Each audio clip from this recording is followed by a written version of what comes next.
this computer. Good morning, everybody. Welcome to Central Oregon Fly Tyers Guild.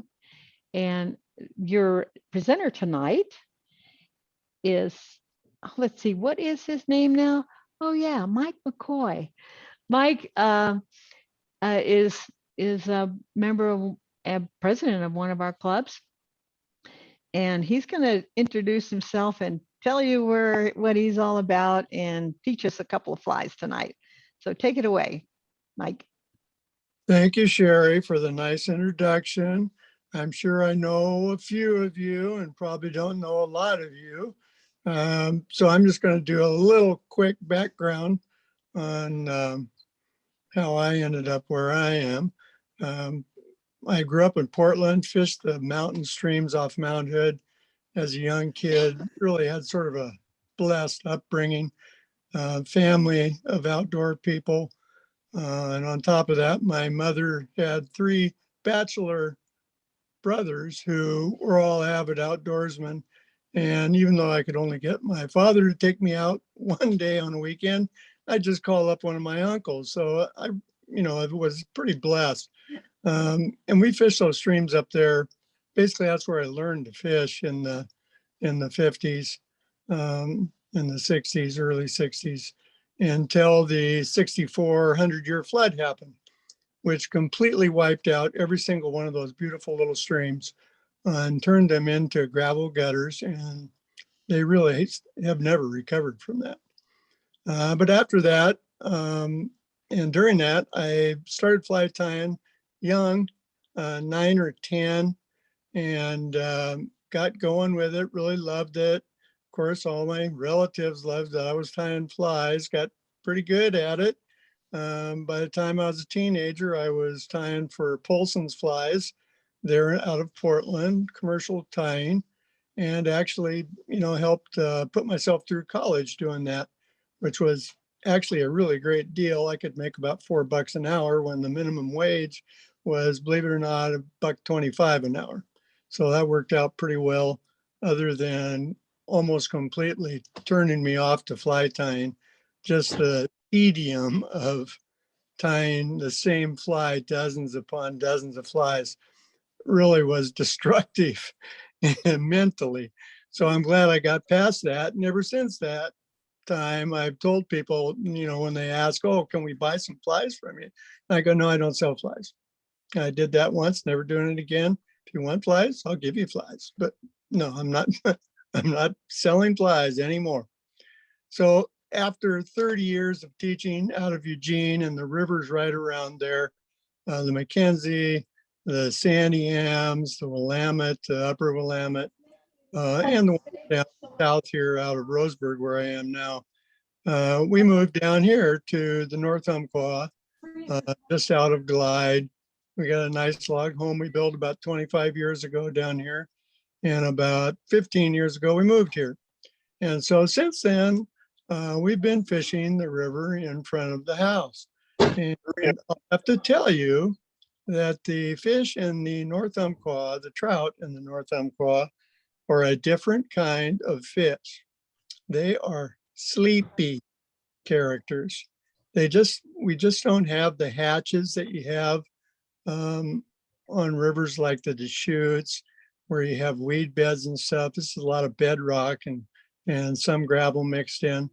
And we don't have prolific hatches other than small caddis have a lot of those. And so the fish half the time are in their position, but they're not feeding. They're like couch potatoes watching television. And if you fish a normal dry fly over them, you will very seldom catch fish.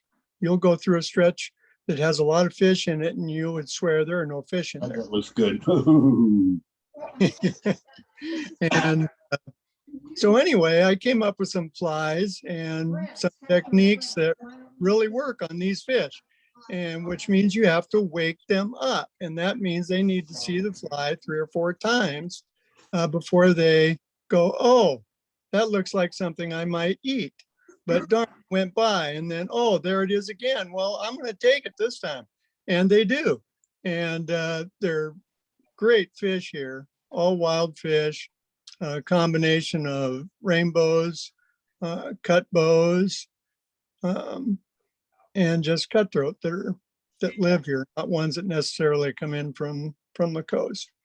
And so the two flies I'm doing, the first one especially, the Kraken, is actually a clan of flies. And I found a fly that worked really well, and I just sort of have adapted it so that you can mix it up with what is hatching. We get a lot of Yellowstone flies. We get a small amount of uh, salmon flies, not nearly what they have over on the shoots. And get Uh, Whoever I'm has a getting some TV going, they background. need to, I'm yeah, getting some they, background noise here. somebody's Um, got a TV on and they just need to mute. I'm just need looking to see. There's nobody. Baby Gretchen. Oh yeah, look at that. That's okay, Our own guy. and so There you go. Go ahead. the next teacher, I sort of got used to talking over people, so it probably won't bother me much. So anyway, That's uh, funny. I'm just gonna switch around now and start time, but when I do that, I'm gonna show you the clan of flies. So you know, and I believe I put the October caddis on there because it's really, they'll hit that anytime during the summer, even though they may not be out yet. Usually they don't start around here till mid July. So we have the salmon fly version of the Kraken, dark, some orange, and this one actually has some rubber feelers on it. And I don't put that on the rest of the clan. Don't feel like they need it. Salmon flies, though, have big feelers, and so they work well. So then you have the next size, which would be the October caddis, and I got this one tied with a light body, and they're actually darker bodied than that. And the one I'm tying today will be darker. And then you have the Yellowstone Kraken. And these are all built on hedgehog style for the back. And the reason I like that, and finally the little caddis, red, I figured, what the heck? The cutthroat in here and the cut bows love red. So I'm going to give them a caddis that's red, even though there are no naturals like that. So that one is still in training. All last summer, we had no fishing on this river for the first time ever, which was painful. They closed it because of the heat and the low steelhead runs. So we're going to get started on that. Now, one of the reasons that I love this style of fly is because of the physics of it and the water displacement that occurs, because it's narrow at the bottom and wide at the top. It's like the bow of a boat, and they can build boats out of concrete, metal. They still float because of physics. It's water displacement. This fly does exactly the same thing. A lot of times it'll be floating and only the back of it will be out of the water, which I like because that gives them really something to look at. And as I said before, you want that. Now I'm going to put some plastic mono eyes on this because all the work I've done on this fly over the years has told me that they're much more effective with those on there. We're just going to put those on there.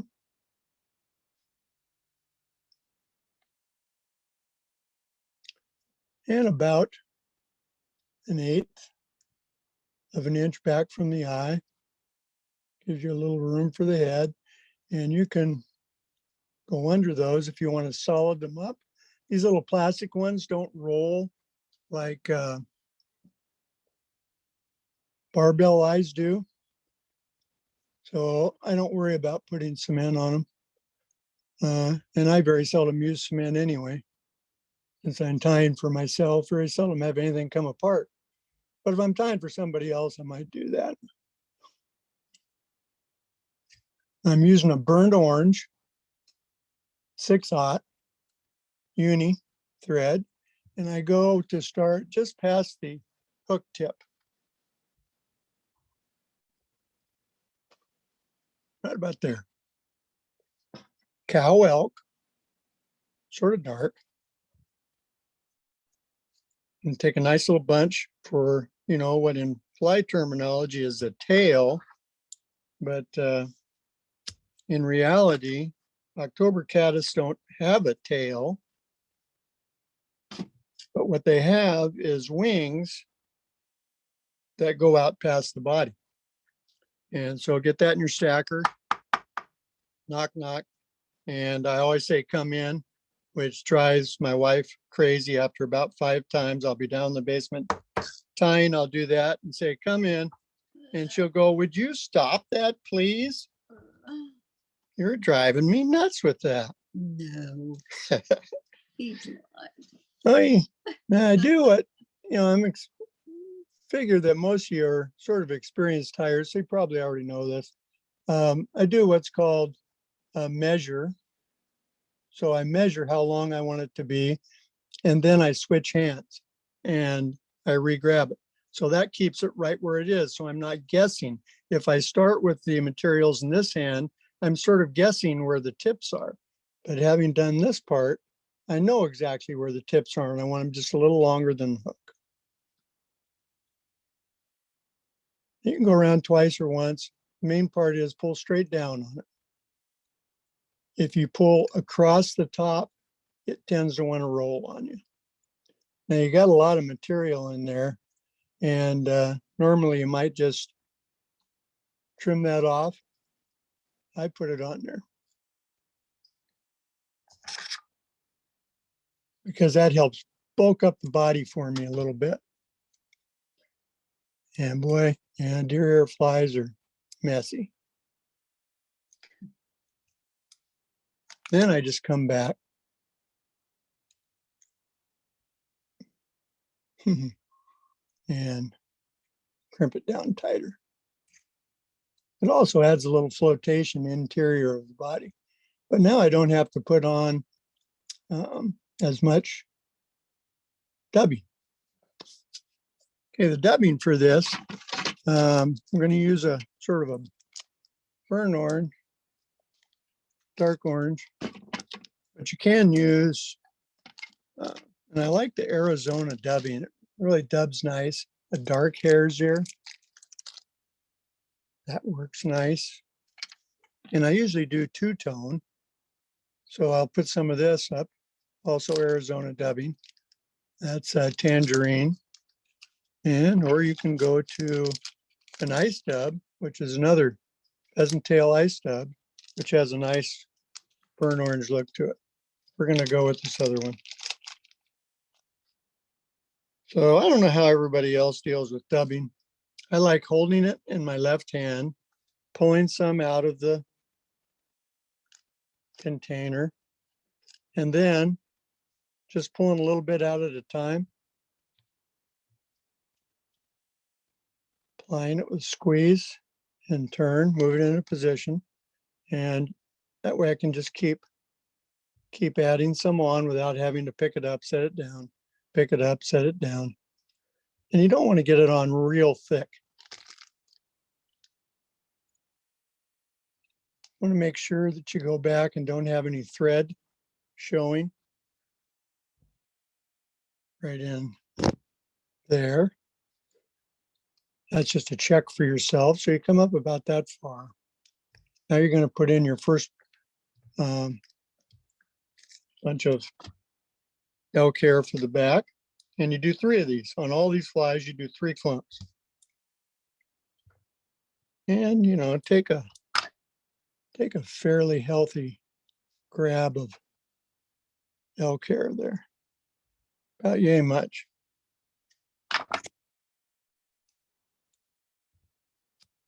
Pull the fluff out of it. Put it in your stacker. Come in.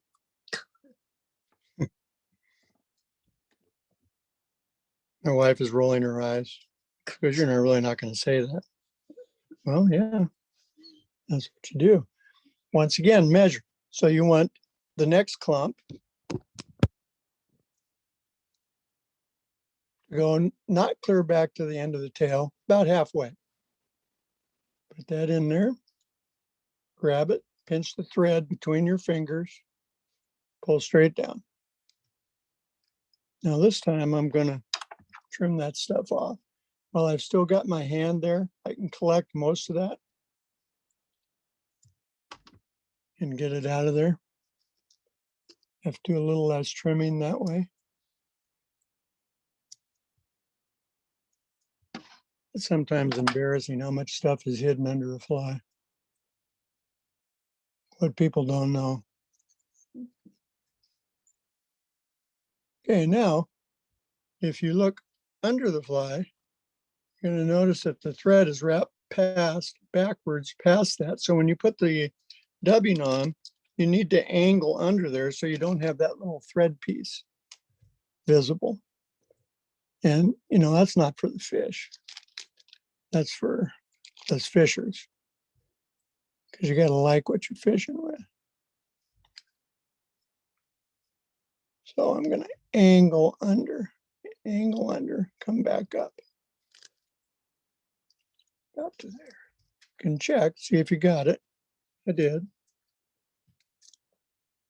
Got a little hairy. Okay. Another bunch of elk hair.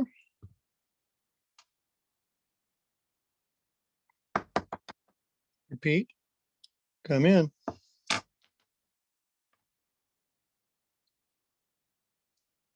Now, if your spouse just hates that, you know, it means you will get sequestered away just tying flies for longer. Down. This is where you can break your thread, as people dealing with deer hair know.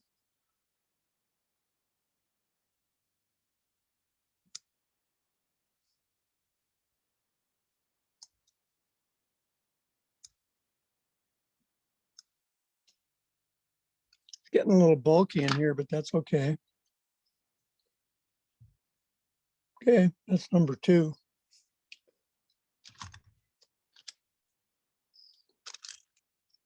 Down a little bit more. A little more dubbing.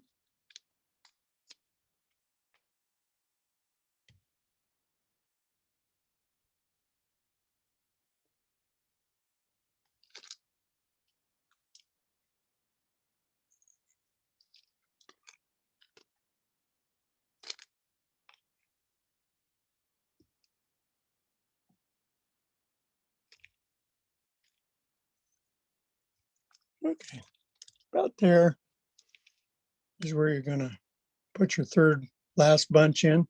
Got to leave some room there for hackle. One last little bunch. Of course, I dropped it. You can't go through a fly without dropping part of your materials on the floor. At least I don't.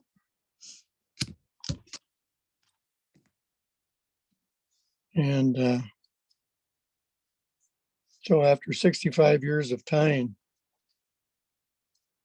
I've dropped some materials.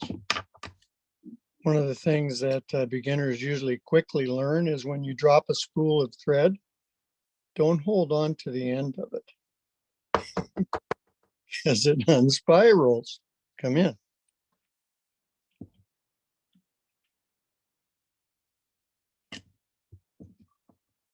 Okay, we're done with that. Now, let's say you've got some or a little, you know, past the rest of them. I probably should have tapped it one more time. You can get rid of those. Just grab those, pinch the rest, pull them out of there. There you go. If you don't have a stacker, you can do the same thing. You just keep pulling the long ones out, place them back in, pull the long ones out, place them back in. Okay, once again, about 2/3 of the way up the last bunch. Down hard. Usually 3 is enough. Beginners tend to put 10 when 3 will do. And that's why, especially on heads, they get too big. but you get used to that as you go.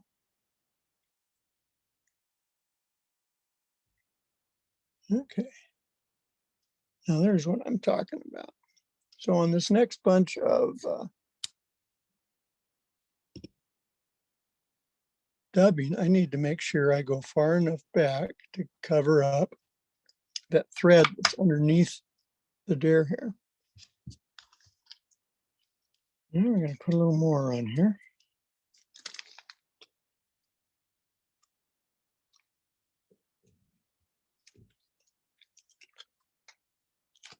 And before we wrap this on there, we're going to tie in the hackle. I'm going to use a little piece I've got left here, a little variegated brown and or ginger and dark brown. I like sort of dark. A lot of the legs on these flies are pretty dark. Now we're going to go against convention here in a moment. Okay. Come right up to the eyes there. Okay, now what about the rubber legs? That's where we're going against convention. The normal thing with rubber legs would be to put them on top. And let me get a couple here. We're going to use these sort of olive green with orange accents. Good for an October caddis. Normally you would put them like this, tie them down, and then move them to one side or the other. Well, I just don't do it that way on this fly. So I'm going to put the hackle in.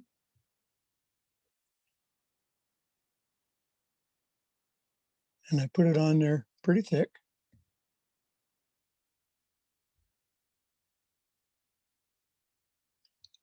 Hackle pliers would be good.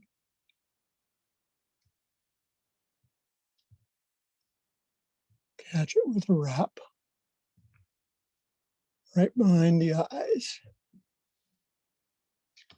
So that Take a paper, a little page right now and Yeah. see, because it's a lot of things. yeah, we'll have some questions when I get through here. Okay. So now I'm going to, heaven forbid, wrap back into my hackle. And I'm just going to wiggle as I wrap to get it about to the middle. Using an orange thread, you won't even notice that. It's just, I find it easier to not have to wrap around the legs sticking there.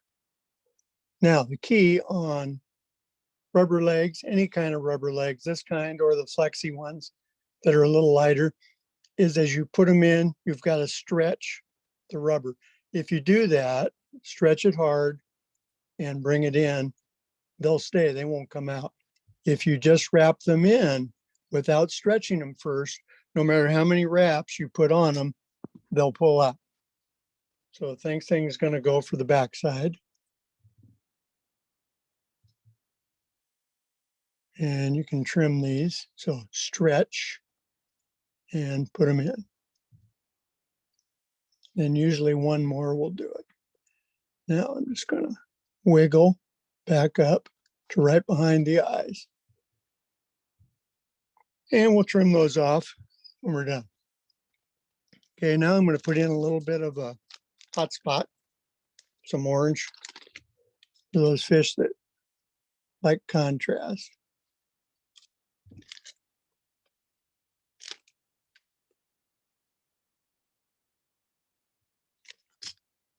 Enough.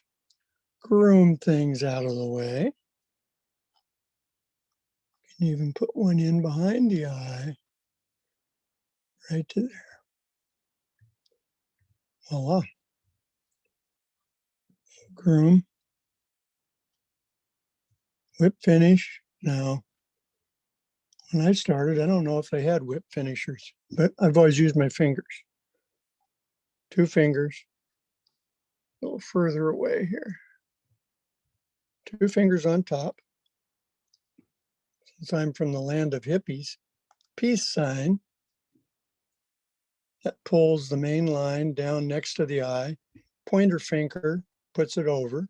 Slide them around. Peace, place, peace, place. And pull them in. And if you need to, put a little head cement on there. Now the back legs, you don't want longer than the bend of the hook. Otherwise they'll end up catching in there. So just go back there and cut them a hair shorter than that. And just match it on the other side. Front legs, I like a little shorter than the back.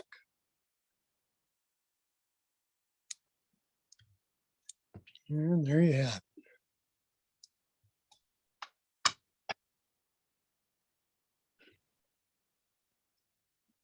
Excellent fly. Oh my gosh. You're gonna love this fly. It is so buggy. It is a very buggy fly, floats like a cork. Now, one of the things with all the dry flies, when you fish them and you catch a fish and they sink a little bit, the first thing you do after you catch a fish is take the fly out, wash it off in the water, just dunk it and swirl it around a little bit. And that gets the slime off there. Then when you take it back out, you can whip it around or blow on it hard and put a little more goop on it and it'll pop back to life. If you try to put your floating over fish slime, just doesn't work. So just a general hint on that. Now in this river, the way to fish this fly is to fish it downstream, dead drifted. And to do that, you quarter cast. I'm going to get you back on seeing it.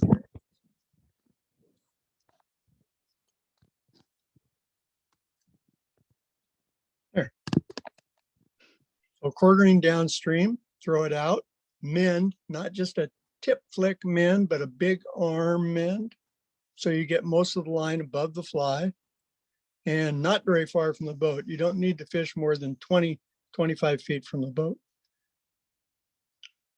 Once you've done that, then you have the line above it. Now it's going to come across to below you slowly. If you don't do that mend, it whips across like cracking the whip. Steelhead like that, trout don't like that. So big mend and immediate tip lift. The tip lift skitters it towards you. As soon as it's done that, as soon as it stops skittering, drop the rod tip, clear down, and that gives it immediate slack and it'll free float downstream. And I usually don't go any further than 3 or 4 feet. Repeat, tip lift, jump the fly towards you, drop your rod tip, fish it back down. And many times the fish take it right after you drop your rod tip. They've seen it skitter across the surface, and to them that's an injured insect or one that is trying to get its wings dry, even though it's not a mayfly. You know, they still react to that syndrome. And so they'll take it right after you start the free drift. Now, the problem with that is you just dropped your rod tip and you've put 4 foot of slack in the line. So when they take it, you've got to lift real dramatically to get all that slack out of there on them, but you'll get onto that. And if you don't, well, you watch some fish take a fly. I had a client once who, repeat client, so I guided for like 20 years, who would not set on a fish till after lunch. Only fish dry flies. And I'd go, Pete, are you gonna set on him? He goes, no, you know I'm not, Mike. I just like seeing him take the fly. You know, he'd still hook some fish because sometimes they hook themselves, you know, but it's like, wow, okay, whatever works for you. I'd go, ooh, that was a really nice one. He's going, that was a beauty. And I'm going, well, okay, Pete. Yeah. Any questions on that fly before we go to the next one?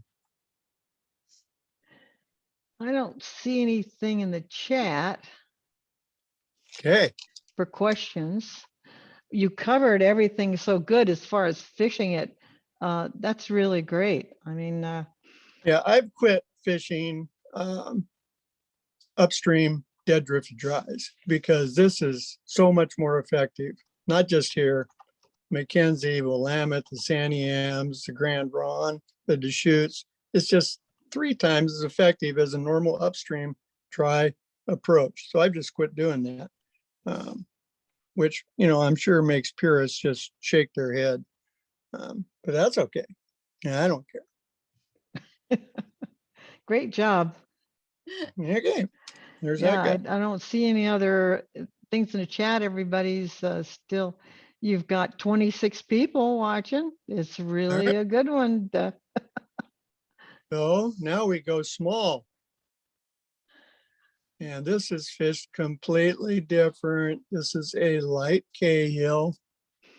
I'm going to turn you around here so you can see it. When I tied this fly today, I tied it up and I looked at it. I'm going, all right, I did a nice job on that. And then I magnified it like this and I'm going, oh my God, that is sloppy. So obviously my older experienced vision isn't as good as it used to be because it looked perfect with my normal vision. Okay. So this is such a simple little fly. So on the Mackenzie, on the Willamette, on the upper Willamette, on the North Santiam, and on the South Santiam, this and the dark Cahill are the fly to use if there's any mayflies out and you're fishing a soft tackle type of merger. Between the dark Cahill and this one, which is the light Cahill, you've got all the mayflies covered. And mayflies, as you know, come off the bottom, they get to the top, they struggle to get out of their casing, and that's when fish like taking them because they're easy targets then. They'll also take them when they're riding around on the top with their wings out, but they What really size hook is this? This is a size 14, 23, 12. Mhm. Barry, I just sent you his document to you just a few minutes ago, so please take a look at it. Give some feedback. Also, the education committee. I didn't hear any of that. You didn't, there was a background noise. So I don't know what the question was. There wasn't a question, it was background noise. Oh, I okay. got I see. another chat came up today. I got it. Okay, no, no question. oh, Okay, so the light Cahill. So you would use this for any of the light colored, dun colored, blonde colored mayflies. And a size 14 is a good size to start with. Early summer on all those rivers I mentioned, you can go a little bigger, up to a 12. As the summer moves on, flies tend to get a little smaller on those rivers. So you might go down to a 14, even a 16. And I think I told Sherry early on, I just don't tie flies smaller than 16 anymore. And, if the fish want something smaller than that, well, too bad.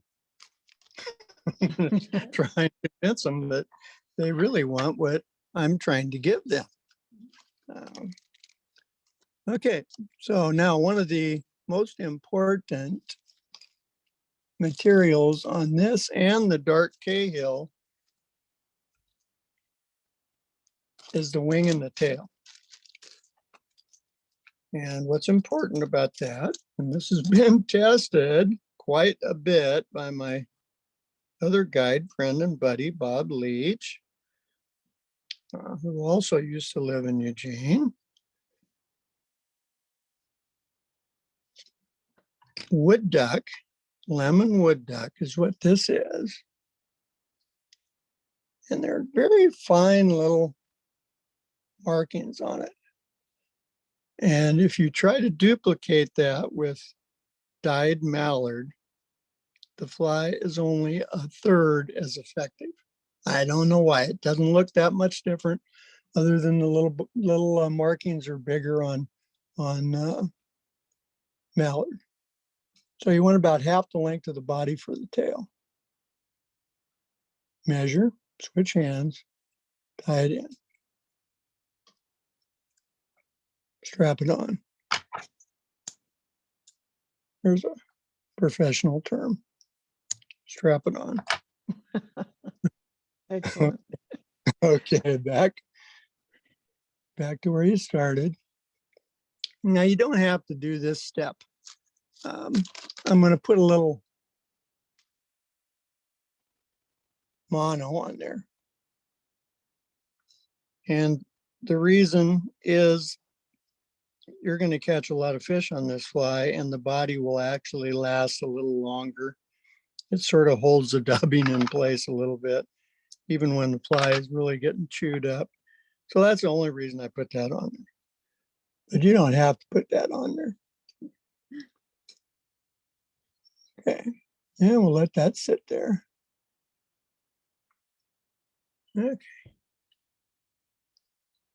Now, dubbing for this guy can be any light material. A good one for this is hare's ear, hairline dubbing hare's ear. It stays light when it gets wet. For the dark Cahill, you want to use beaver, the furry dark part of beaver. And on those, when that gets wet, it's almost black, which is perfect for all those dark flies that we get. But this one, you're going to stay light. Once again, put it on thin. Lee, get my adverbs right. Jan was an English teacher. And after many years, I'm conscious of how I'm talking, sort of.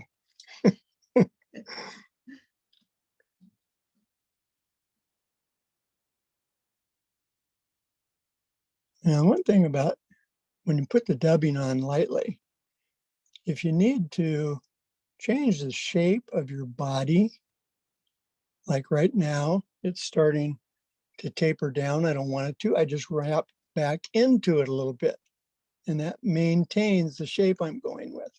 And I'm going to add a little bit.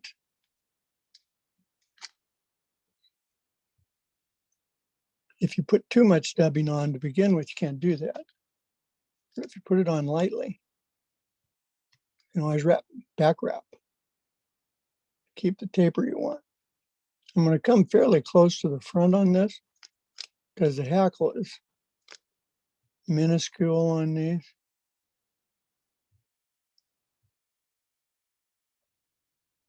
Right there.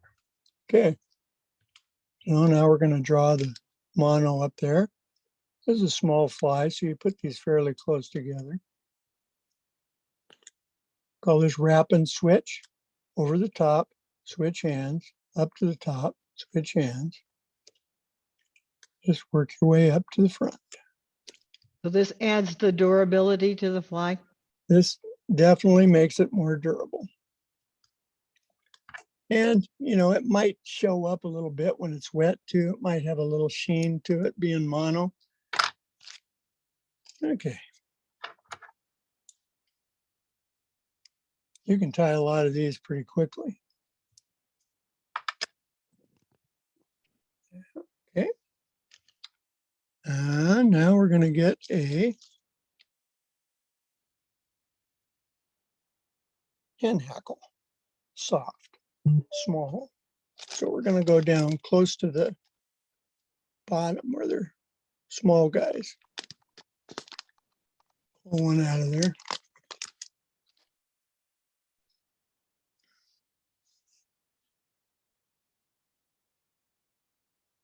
Careen them backwards, like you do with most hackles. And I try to get fairly close to the tip when I do that. Now, beginners are going to pull a little too hard and then you strip those off.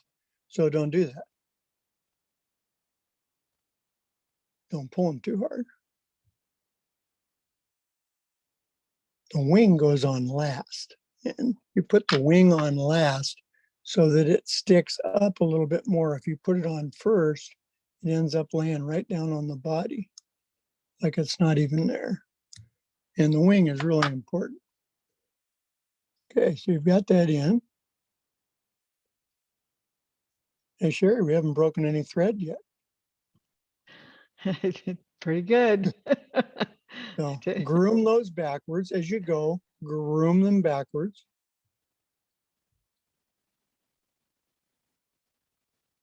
You're going to take, if it doesn't look good to begin with, it will. Be patient with yourself. And you're only going to go around 2 or 3 times, depending on the hackle you're using. And you may be close to the eye right now, which is cardinal sin, but not after you know, have groomed it a little bit. Pull them back, get yourself back into the position you want to be with your thread, which is right there. Now, I'm going to put on the wing. And I had that feather sitting right here. And I think Jan reached over and took it. While I wasn't looking, Right. she grabbed it right off in front of me. So I'm gonna have to get another one. So if you have a duck hunter friend, go to them for your wood duck feathers. These are the ones that are right under the wing. And you don't want the ones that, if you go too far, you get ones that look like this, barred ones. Those are no good for this. Use them for something else because you have to cut that off and that doesn't look right. So going to use the normal ones, which look like this. And they're under both wings on a male wood duck. And they're expensive. That's why you need a duck hunter friend. So I'm going to get a pretty good little bunch of that, like about that much. Now, when you pull these off, they'll stay in that position instead of getting angled off each other. If you grab them by the tops and then pull. Switch hand.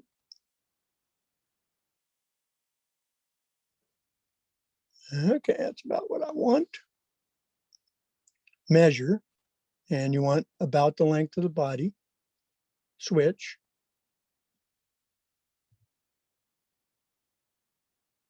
Down pull.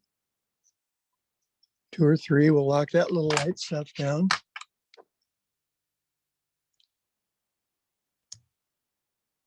Trim as close as you can. When you trim with your scissors, always try and trim with the tip of the scissors.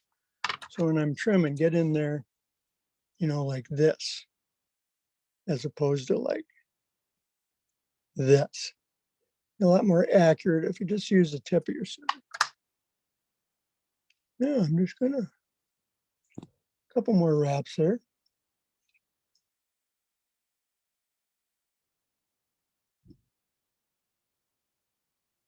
Groom if you have to.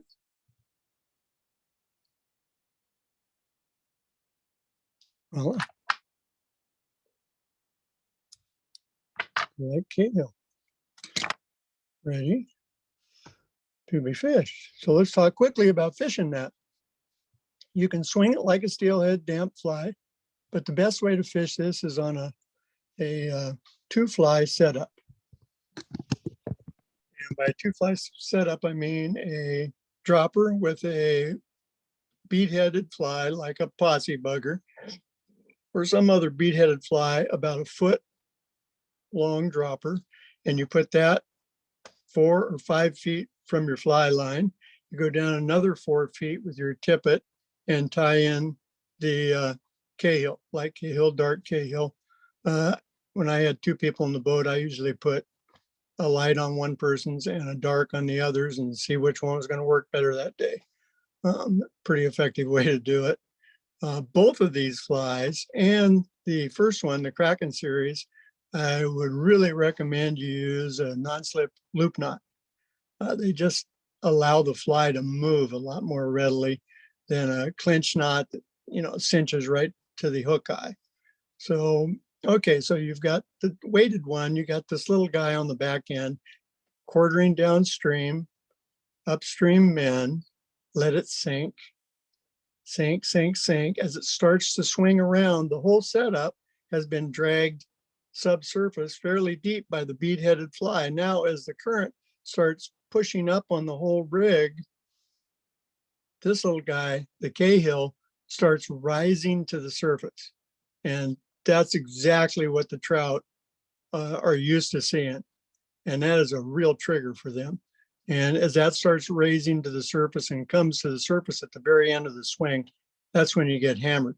And you got to be careful on this because this isn't like the dry fly hit. You have a completely tight line. You need to just barely lift the tip up.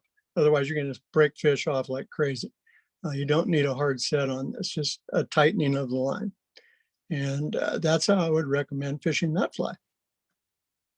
Really interesting. Can you talk about the time of year that I mean, these are your home waters and the time of year you want to fish So each one of these? around Eugene, right now, the March Browns are coming out and they'll go for a month.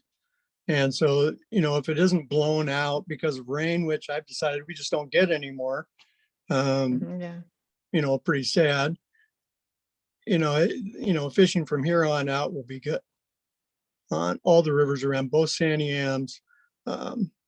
Just a hint, if you haven't ever fished the South Sandy Am for trout, nobody does that. And there's got tons of fish in it. It's so much fun. And they're really grabby because they're uneducated because they don't see very many people. And you don't want to do the stretch from the dam down to the sewage plant. You want to do that one down to Waterloo Park because that's the one nobody takes. All the steelhead guys do that upper one. So tell me the spot again on the Sam. Oh, there'll be a few people will be happy about that. Oh, I'm So, sure. so if you put in below the dam in Sweet Home and it's a little shorter drift, you can come down to what the sewage plant is, just where the boat ramp is. And there's trout up in there too, but that gets hammered pretty heavily by the steelhead guys. And there's steelhead down below that too, obviously. But if you put in there and then take that out at the Waterloo Park, which is, maybe 6-7 miles, maybe a little bit more than that down there, that's a really good trout stretch, especially early on for steelhead, late in the summer and fall for just lots of trout and some really nice trout. Now, the North Umpqua, hardly anybody fishes this river for trout, which is nice. Jan and I just love that. We have the whole river to ourselves for the most part. You have the fly only zone, which is Steelhead Haven. And I was a complete maniac on steelhead for at least 30, 40 years. I've calmed down on that a bit. But up there, the trout aren't going to be where you would normally think they are. All the trout have been pushed out of the steelhead runs where they would normally hold, but they just don't like getting pestered that much. They don't like stuff just swinging over them all day long. So they just move. They move up into the heads of rapids and they move past the tail out where people quit fishing for steelhead into the little, pocketed water down to the next run. So if you're going to fish trout on the upper river in the fly only zone, fish between the steelhead runs and you'll do fine. There's a lot of trout up there. If you go up high enough above the Marston Bridge, you can get brown trout up in there and you can swing some streamers and stuff for them, which is nice. Remember that on the North Umpqua, one fly only, no indicators. So that restricts you to sort of doing damp or dry flies, which is nice. I like that. On the stretch that we do from colliding rivers down, a lot less traffic in the summer. Some steelhead traffic, but not much. You can go from there clear down to Whistler's Bend Park. We live right below Whistler's Bend Park, and we have a takeout on our place. And in the summer, nobody does the drift or hardly anybody, does a drift from Whistler's Bend Park clear to I-5, 10 miles, and you have Dixon Falls you've got to negotiate either through it or around it, which in the summer is really tricky. And so people don't do that. So basically it's like private water, and it's also very threaded, and you can go through the same little stretch 5 days in a row and never fish the same water.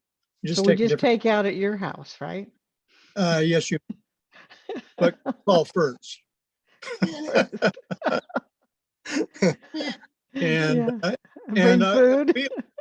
we only fish dry. So usually when people ask that, I go, well, what are you going to fish? And they go, I'm going to indicator. And I'm going, man, nah, I don't think so. You're gonna have Take to out go, someplace else. you're going to have to go clear the dam. That's pretty good. That's very Oh, my rude, God. but that's sort of the outlook. And I've done that because it gets fished a lot. We usually do it 2 or 3 times a week, in the evening or the morning. It's only the stretch from the park to our house is, I call it the magic mile. And it's just a little longer than a mile, takes 2 to 3 hours. But all dry fly fishing, you're going to have lots of opportunities to catch fish if you do it the way I explained. If you don't do it that way, you're going to go through there wondering where all the fish was, and Mike was just lying to you. Oh, You're that's just not it. going to, Between the steelhead run is a great tip. Yeah. You know, in between, and that's where the trout are. yeah. And, you know, Right. there's of course exceptions to that. When the salmon fly hatch is on in early June, late May, early June on the very upper river, um, you know, you can catch them throwing. Those things are so big, the fish go after them. Even if you're throwing them upstream like you normally would, like you've been taught and read about forever. But they work the other way too. Well, we just got a thank you from Larry Becker. He really liked your presentation. Very Okay, good. that's Well, good. you had 24 people tonight. All right. That's a nice crowd. And does anybody have any other questions? Unmute yourself and ask a question before we close the meeting. Mike, Yep. what was that, the knot for the light Cahill that you said? The non-slip loop knot. Okay, thank you.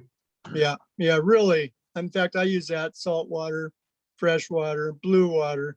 It's just a great knot because it allows the flies to move a lot more freely. That's great. Well, this was a nice. We've got a new face for our. Yeah, well, because a lot of us have been teaching these classes all last year too, so it was nice of you to join this happy group, and hope you'll want to come back next year when Absolutely. we start. And we have a next on March 24th. I have an opportunity to jump in there and tie a fly for you guys. So Perfect. I'm going to do Mrs. Simpson, which is an old pattern, but according to the powers that be as a streamer, it's a sculpin type pattern, and it is really buggy. So I'll be tying that for you, and then also do some creative streamer patterns, whatever I come up with at the time. So that'll be your surprise for next week. Awesome. Well, Sherry, thank you for setting this all up. Very Okay. appreciative of all your efforts you put into that. Well, you- it's a lot of fun. That's a thank you. So I'm going to go ahead and stop the recording, and